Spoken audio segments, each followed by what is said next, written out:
Southern to the Indian, to the mighty Pacific and beyond.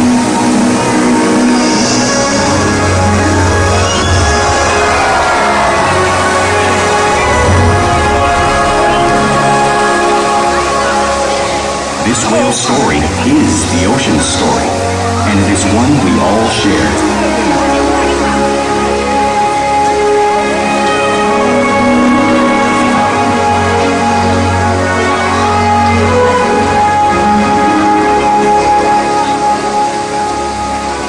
Welcome to SeaWorld's Orca Encounter. My name is Sierra, and I'm so honored to introduce you to these intriguing and majestic animals.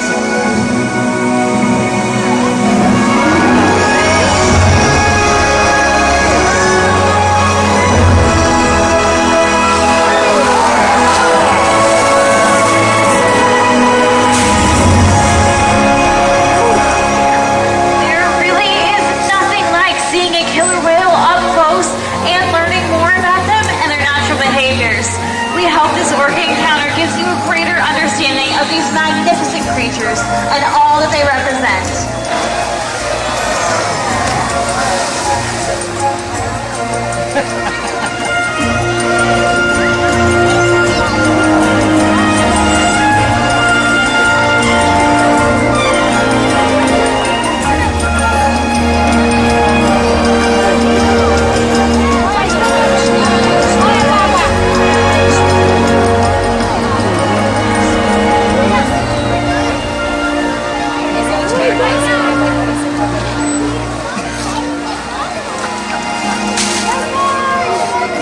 While they are found in every ocean, orcas living off the coast of Iceland are quite different than those near Costa Rica. In fact, there are at least 10 types or ecotypes of killer whales. An ecotype describes the differences between killer whale size, physical form, prey, social structure, and habitat. As you can see, the differences are subtle, but noticeable when compared side by side. Orcas are adapted perfectly to their environments. And even the whale's black and white coloration has a purpose. It camouflages the outline of their bodies in the water, making it easier for them to surprise and catch their prey.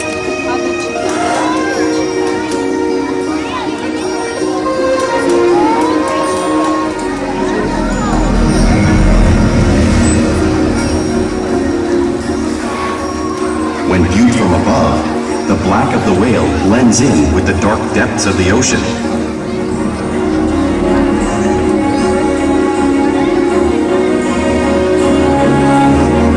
When viewed from below, the orca's white bellies match the brighter surface of the water, blending with the light above, giving them the perfect camouflage.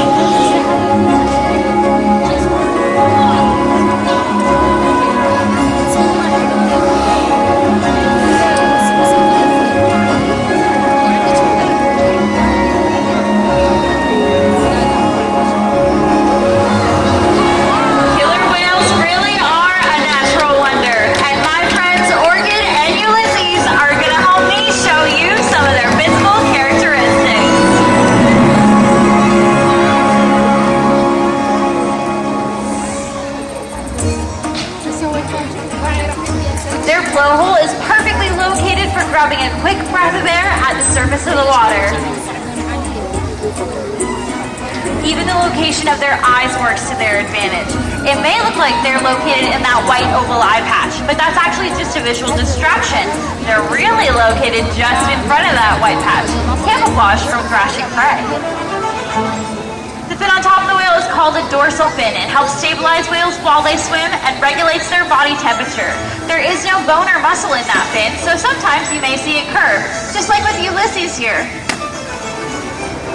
The flippers on either side of the whale are called pectoral flippers, and these help with steering and stopping. If you were to take an x-ray of those pectoral flippers, you'd see 5 bony digits, just like in our hands.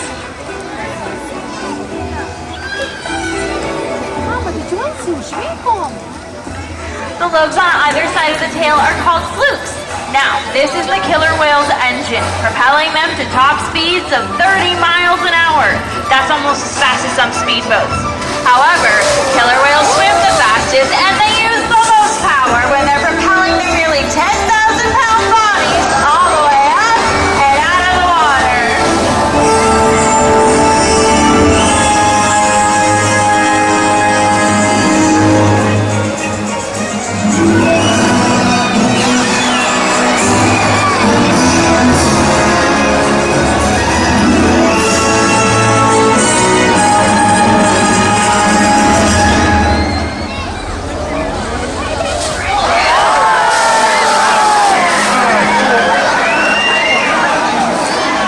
Killer whales are highly social animals with a well-defined social structure. An orca pod is always led by a female.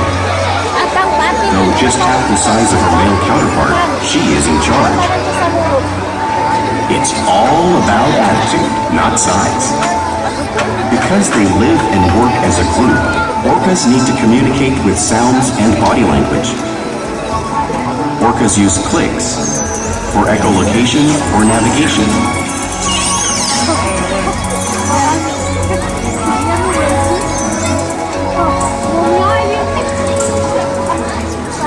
Whistles to socialize in the pod.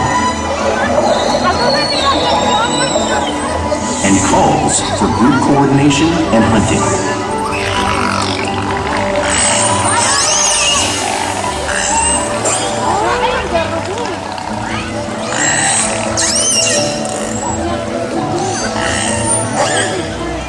Vocal development studies here at SeaWorld show that early on, calves learn vocalization from their mothers.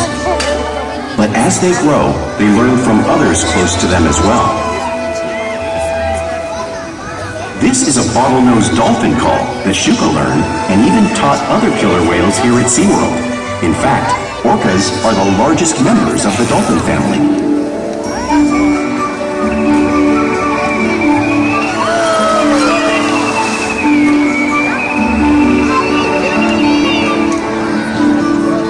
Whales here and in the wild use vocalization to communicate all the time. Like all animals, killer whales use body language to communicate with one another. A pectoral slap may be used to show dominance or to get noticed. For example, a mother may use a pec slap to get the attention of her calf.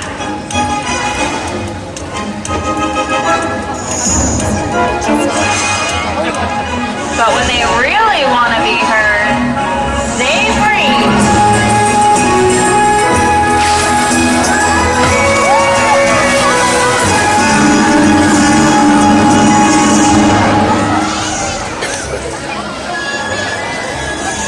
Spy hopping is how killer whales get a better view of their surroundings and coordinate with one another while they hunt.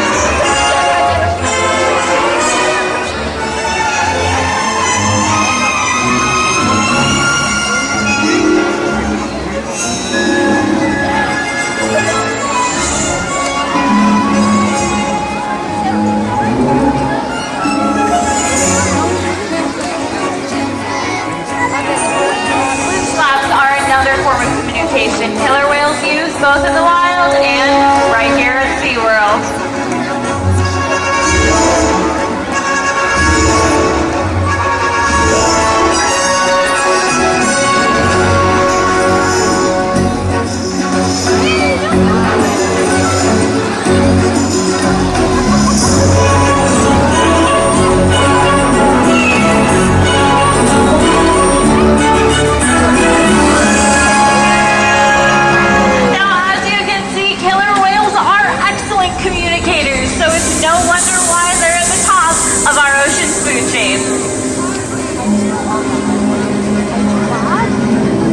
Killer whales work together to rear their young, protect their pod, and most importantly, pursue and catch their prey. Every day they cooperate to survive in the wild oceans of the world. The orca's hunting techniques are as varied as the whales themselves. Norwegian killer whales will circle herring, herding them together. The whales use sounds to coordinate with each other and to disorient the herring. With the fish confused and contained, the whales stun them with their powerful tail flukes, making for an easy.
That killer whales have developed all around the world.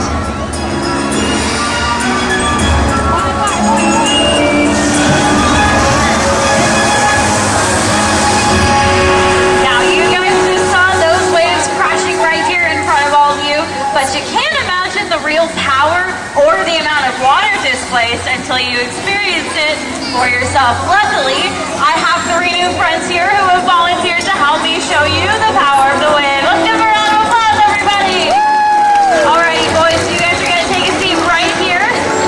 This is going to be your iceberg, and you guys are going to be my seals for today, okay? Now, I only have one question for you. Are you ready to get wet? Alrighty, well, you better be, because here we go. In 3, 2, and 1.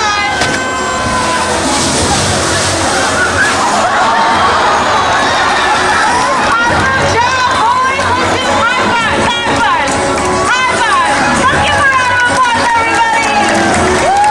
That is 55 degrees salt water.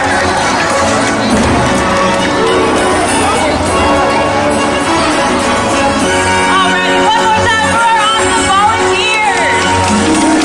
Now, since they're found in oceans all around the world, it's no wonder killer whales have all types of prey, including other whales.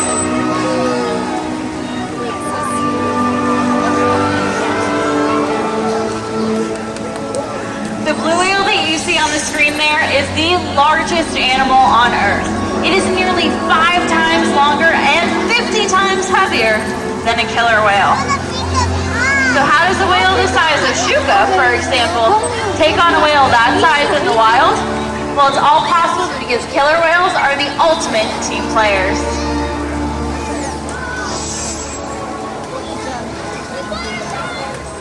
In this example, we see the larger male orcas surround a sperm whale, forming a perimeter, while the females continue to drive the whale forward until it reaches exhaustion. The calves then move in to join the adults in the group. Whatever their prey, killer whales always cooperate and hunt together, making them a highly successful predator.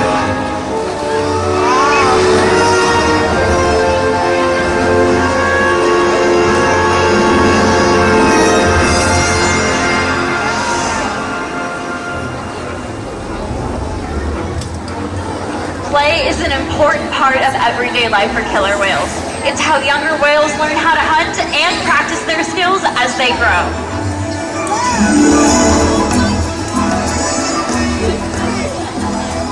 You'll often see killer whales in the wild interacting and showing off their playful side.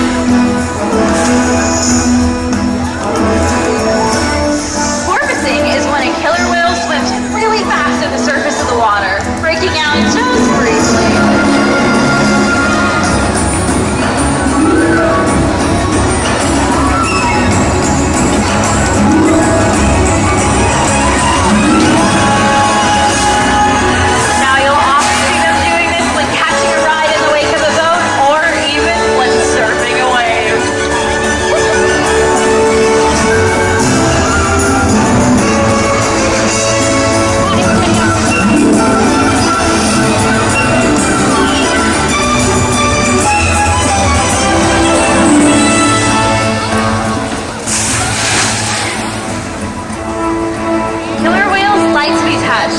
rub their bellies on rocks in the wild when they can. Our whales are showing you a similar behavior right here in front of all of you, just like the whales would in British Columbia.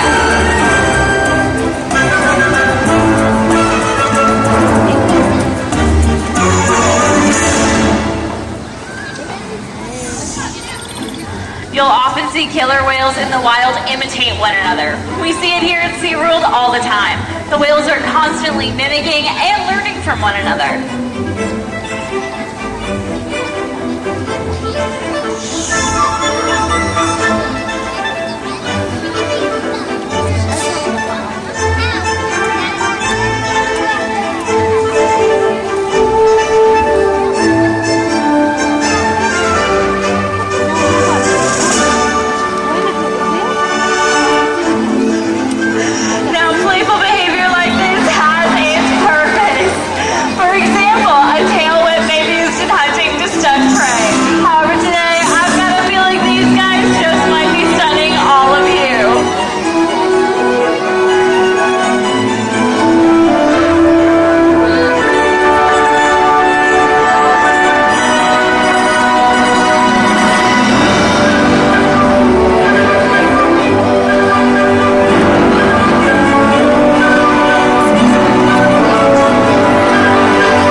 Participating in their own healthcare. For example, a lineup behavior like this that you see on the screen is useful when we would like to obtain a voluntary ultrasound.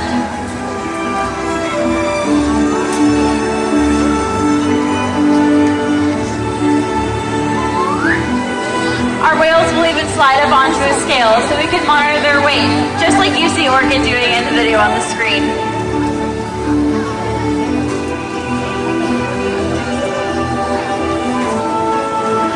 Even able to obtain breath samples from their blowholes to check on their respiratory health, all because of the relationships that we build every day here at SeaWorld.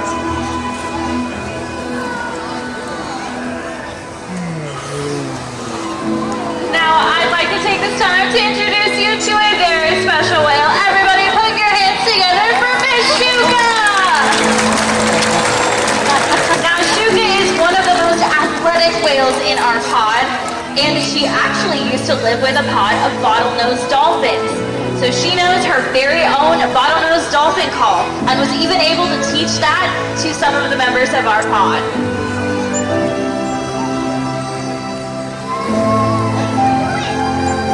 We challenge our whales every day to learn new things to help engage and stimulate their minds. Diet, exercise, and of course play all play a big part in keeping our whales in great shape. The whales here at SeaWorld have helped killer whales in the wild by participating in many research studies. One ongoing study monitors the whale's heart rate and breathing to understand how marine noise pollution from ship engines and other sources affect wild populations. In another study, scientists from NOAA, the National Oceanic and Atmospheric Administration, took measurements of the killer whales living here, including pregnant whales.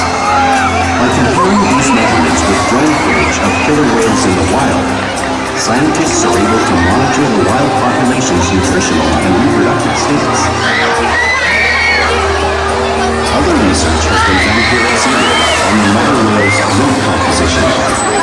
This research will help create an effective model to understand how toxins in the ocean impact wild killer whales and their mate supply. From the whales in our care every day is actively helping whales in the wild survive. And Just by being here today, you've supported our rescue, research, and conservation efforts all around the world. If we work together, like the killer whale, we can protect the future of the Orcinus orca and this beautiful planet that we all share.